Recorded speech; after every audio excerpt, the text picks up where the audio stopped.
Indian പ്രസിഡന്റിനെ കാണാനെത്തിയ യുവതി ബോധം കെട്ടുവീണു. ഇന്നലെ താജ് ഹോട്ടലിൽ പ്രസിഡന്റിന്റെ ക്ഷണം സ്വീകരിച്ചെത്തിയ യുവതിയാണ് രക്തസമ്മർദ്ദം ഉയർന്നതിനെ തുടർന്ന് ബോധരഹിതയായി വീണത്. കൂടിക്കാഴ്ച നടത്താനാവാതെ പ്രസിഡന്റ് ഡൽഹിയിലേക്ക് മടങ്ങി. പ്രാഥമിക ശുശ്രൂഷയ്ക്ക് ശേഷം യുവതിയെ വിട്ടയച്ചു. റവന്യൂ ഡിപ്പാർട്ട്മെന്റിൽ UD ക്ലർക്കായി ജോലി ചെയ്യുന്ന നിരുപമ രാജീവാണ് ഇന്നലെ പ്രസിഡന്റുമൊത്തുള്ള പ്രഭാത ഭക്ഷണത്തിന് തൊട്ടു മുൻപ് മോഹാലസ്യപ്പെട്ട് വീണത്.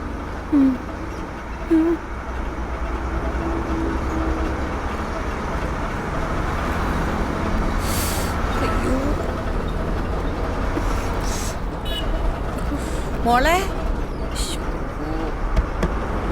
ഇവിടെ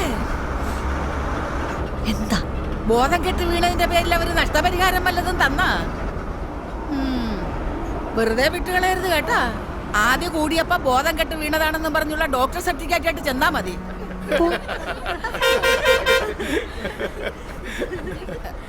അയ്യോ സ്റ്റോപ്പ് ആയിട്ടില്ല മോളെ, ഒന്ന് ഇറങ്ങണം.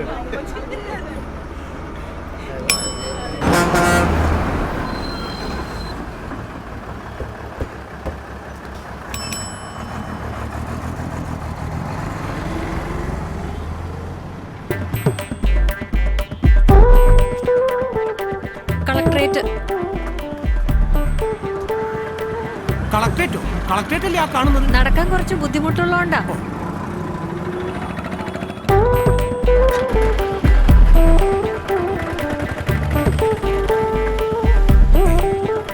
അല്ല ചേച്ചിയല്ലേ ഇന്നലെ? അതെ അതെ, കാലി ഇന്നലത്തെ വീഴ്ചയിൽ ഉളിക്കിയതായിരിക്കുമല്ലേ?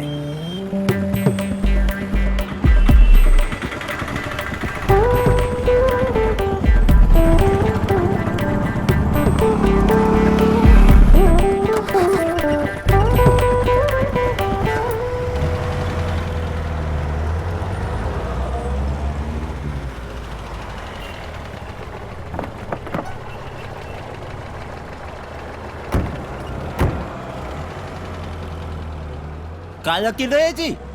ബോധം കെടണമെങ്കിൽ ഇങ്ങനെ ബോധം കെടണം. താജ് ഹോട്ടലിലെ പ്രസിഡന്റിന്റെ മുമ്പിൽ.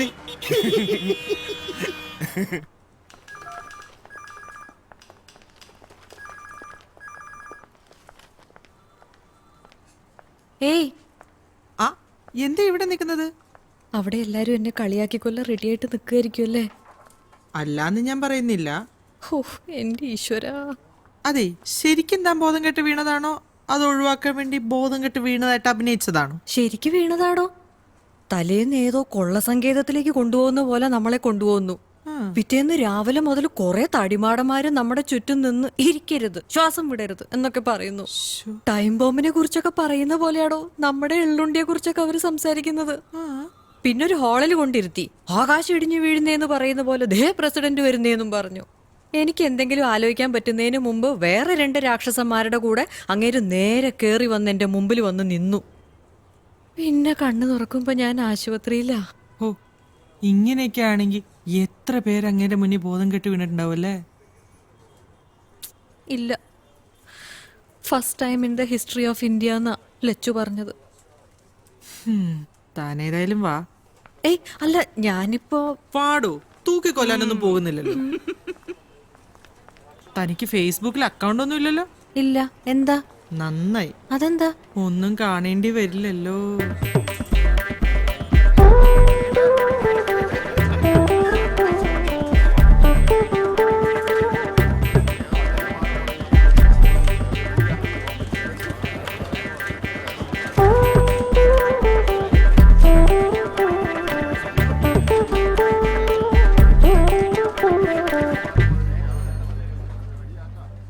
ചേച്ചി ഗുഡ് മോർണിംഗ്.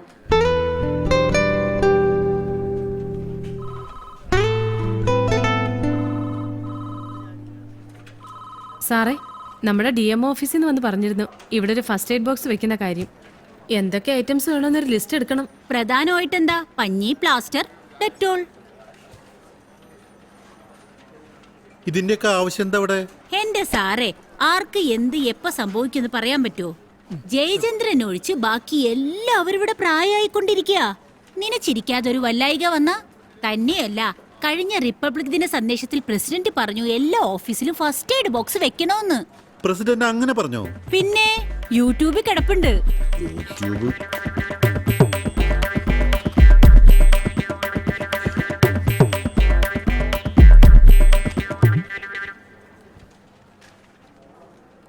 സംസാരിക്കാലോ അല്ലേ? എന്താ? ആ എൻക്വയറി റിപ്പോർട്ടിന്റെ കാര്യം പറയാൻ ഇന്നലെ ആ തമ്പി വന്നിരുന്നു. വില്ലേജ് ഓഫീസറുടെ ഭാര്യ ബോധം കെട്ട് വീണതുകൊണ്ട് 2 ദിവസം വൈകുന്ന് നിരുപമയോട് പറയാൻ പറഞ്ഞു.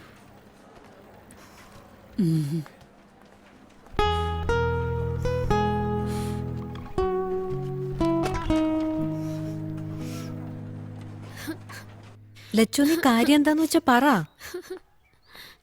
എന്താ ഒന്നും പറയുന്നില്ല അച്ഛാ. മോളെ? എന്തോ പേടി തട്ടിയിട്ടുള്ളൂ. ഇപ്പോഴത്തെ കാലല്ലേ. ഞാൻ ആ നന്ദിതി ഒന്ന് വിളിക്കട്ടെ. ആരെയും വിളിക്കണ്ട, ഞാൻ ഇനി സ്കൂളിൽ പോണില്ല, അത്രേ ഉള്ളൂ. കുട്ടികളൊക്കെ എന്നെ കാണുമ്പോ ഫെയിന്റ് ചെയ്ത് വീഴാ, അറിയോ? ഫെയിന്റ് ചെയ്ത് വീഴാന്ന് വെച്ചാ തല കറങ്ങി വീഴുന്നു. ഓ, ഞാൻ നാളെ നിന്റെ കൂടെ വന്ന് പ്രിൻസിപ്പാളിനോട് സംസാരിക്കാം. എന്ത് തോന്നിയ വാസം കാണിക്കാന്ന് വെച്ചാ? സംസാരിച്ചോ, പക്ഷെ സംസാരിക്കുമ്പോ അയർലൻഡിൽ പോകാൻ പറ്റത്തിന് കളിയാക്കിയതിനെ പറ്റിയും സംസാരിക്കണം. ഷട്ടിൽ അടിച്ചപ്പോ തലറങ്ങി വീണതിന് കളിയാക്കിയതിനെ പറ്റിയും സംസാരിക്കണം. എല്ലാവർക്കും ഉണ്ട് അമ്മമാര്, എനിക്ക് മാത്രം പറയണ നല്ല വിശേഷമില്ല ഇതുവരെ.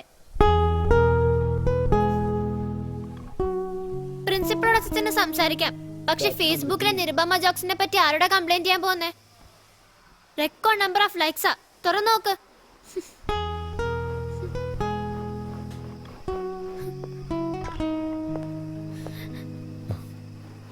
The birds of paradise are remarkable not only for their exceptional beauty, but Lachu, most നീങ്ങി വാ. otherworldly appearance.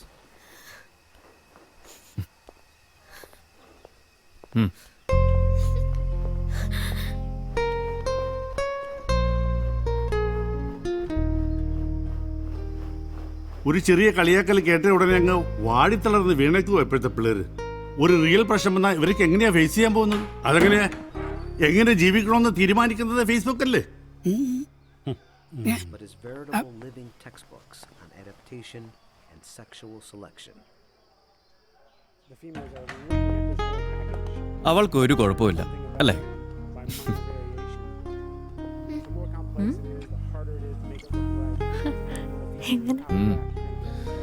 ഇന്ന് ഡിന്നർ പുറത്തുനിന്ന് കഴിക്കാം.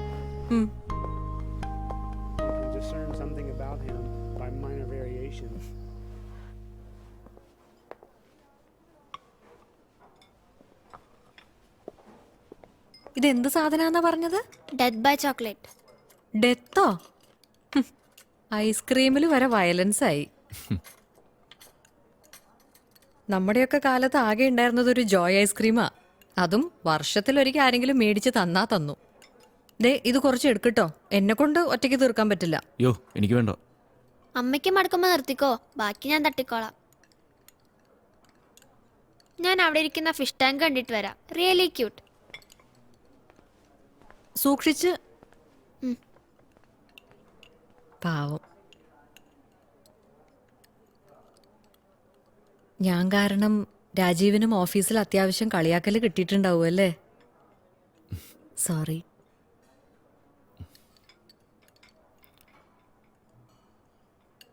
ഞങ്ങൾ അയർലൻഡിലേക്ക് പോവുക.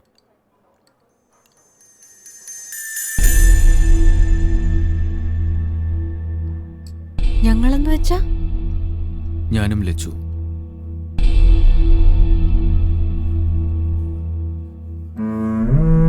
അവിടെ ചെന്ന് അവളൊരു ടെസ്റ്റ് എഴുതണം.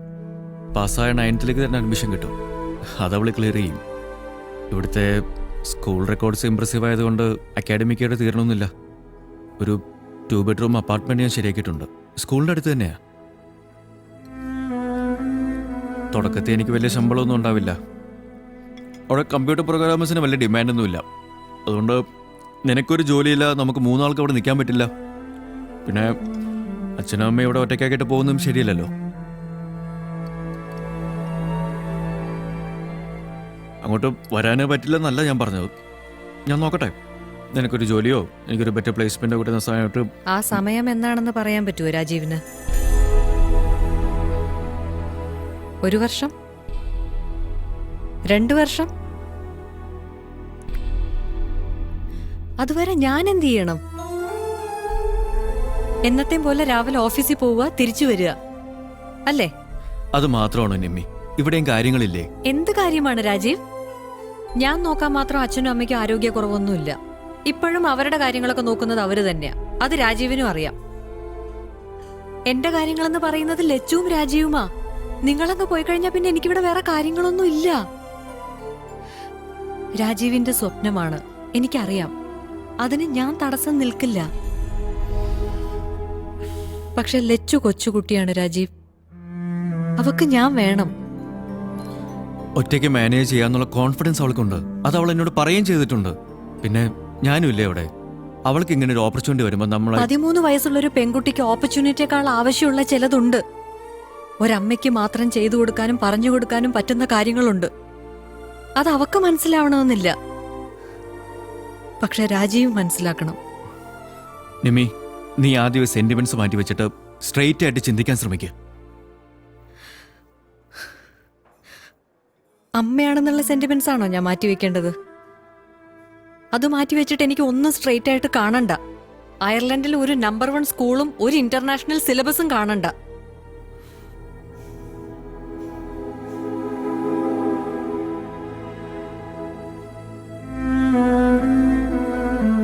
ലച്ചുവിനെ എനിക്കിവിടെ വേണം രാജീവ്. ഒരുപാട് ആഗ്രഹിച്ച് നിൽക്കുക അവള്. ഇനി വിഷമിപ്പിക്കാൻ എനിക്ക് പറ്റില്ല. അത് ചിലപ്പം അവളെ വല്ലാത്തൊരു ഡിപ്രഷനിലേക്ക് കൊണ്ടെത്തിക്കും. അങ്ങനെ വരാതെ ഞാൻ നോക്കിക്കോളാം. എനിക്ക് ഉറപ്പില്ല. അവൾ അവിടെയുള്ളത് എന്നെ സംബന്ധിച്ചൊരു വലിയ ഉത്തരവാദിത്വം തന്നെയാണ്. അതറിഞ്ഞിട്ടും ഞാൻ അവളെ കൊണ്ടുപോകുന്നത് ഇവിടെ നിന്ന ബാക്കി എല്ലാവരും പോലെ ഇവിടുത്തെ ലൈഫിൽ അവൾ കുരുങ്ങി പോകുന്നുള്ള പേടി കൊണ്ടാണ്.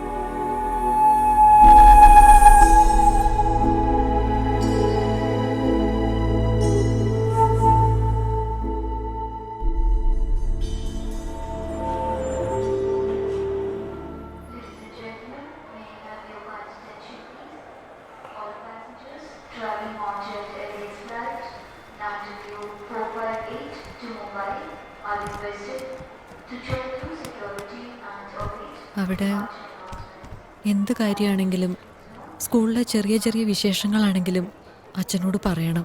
അച്ഛൻ എത്ര തിരക്കാണെങ്കിലും. വേറെ സ്ഥലാ, വേറെ തരം കുട്ടികളാ. അവര് പറയുന്നതാ ശരിയെന്ന് വിചാരിക്കരുത്. അച്ഛൻ പറയുന്നത് മാത്രമേ അനുസരിക്കാവൂ. അടിയിൽ വെച്ചിട്ടുണ്ട്. ഒരു കാര്യം എപ്പോഴും ഓർക്കണം.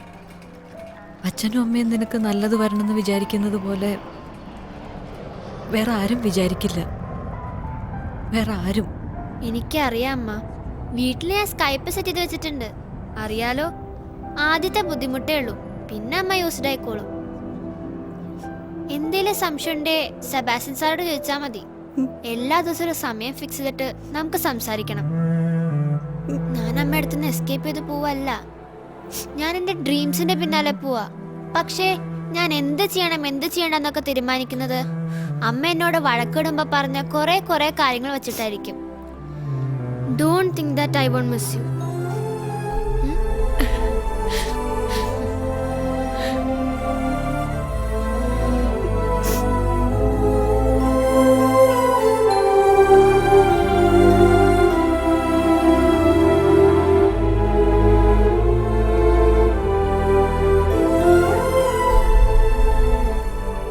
ചെന്ന ഉടനെ വിളിക്കാം.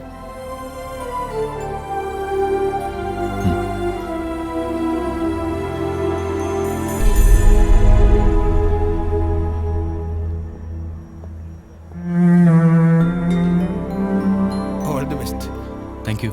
ഞങ്ങളുടെ കാര്യം നോക്കണ്ട. അവളെ ഒരുപാട് നാൾ ഇവിടെ ഒറ്റയ്ക്കിടരുത്.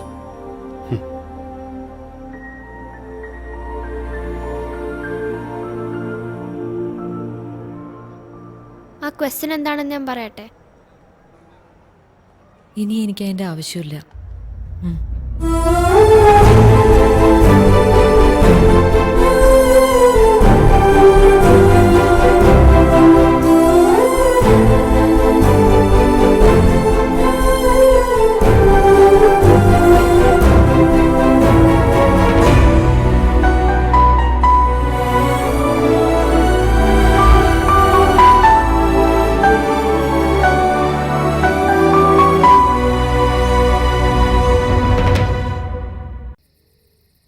എന്റെ പൊന്നു മോനെ, തൽക്കാലം നീ ആ പേന അവക്ക് കൊടുക്ക്.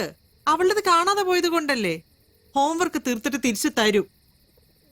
ഓ ശരി, പുതിയതെങ്കിൽ പുതിയത്.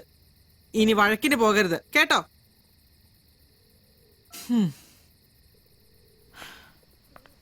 ഇങ്ങനെയുണ്ട് ഒരു സ്വൈര്യക്കേട്.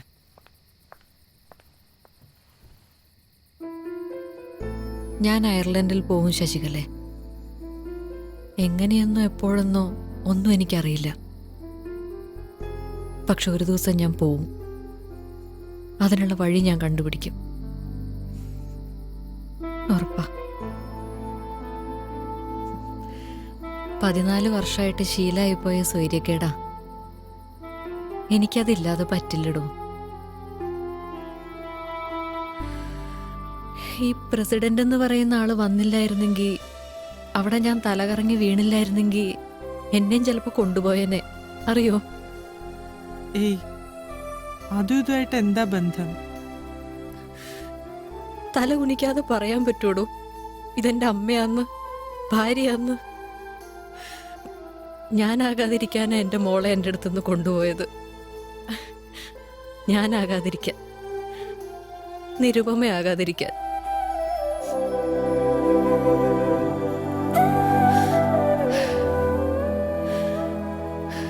താനും ലച്ചുവൊക്കെ പറഞ്ഞല്ലോ ഫേസ്ബുക്കിൽ എന്നെ കുറിച്ചുള്ള തമാശകളെ പറ്റി. എനിക്കത് കാണണം ഇപ്പൊ. എന്തിന്? തനിക്ക് വേറെ പണിയില്ലേ? അതിപ്പോ കണ്ടിട്ട് എന്തിനാ കൂടുതൽ വിഷമിക്കാനോ?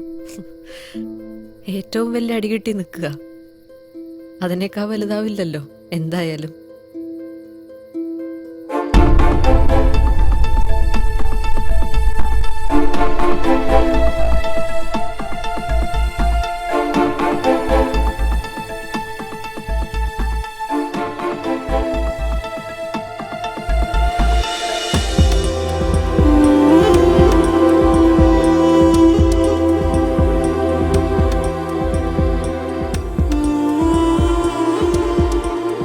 ഇവളെ പോലുള്ളവരാണല്ലോ നമ്മുടെ സർക്കാർ ഓഫീസുകളിൽ ജോലി ചെയ്യുന്നത്.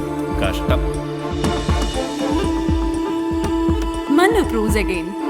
മലയാളികളുടെ മാനം കളയാൻ ഓരോന്നിറങ്ങും. നിരുപമേ, ദേ പ്രസിഡന്റ് വരുന്നു, ഓടിക്കോ.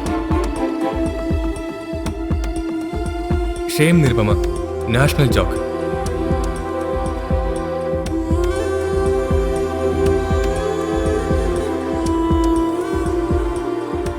Is this Nirupama Krishnan of 1998 economics batch?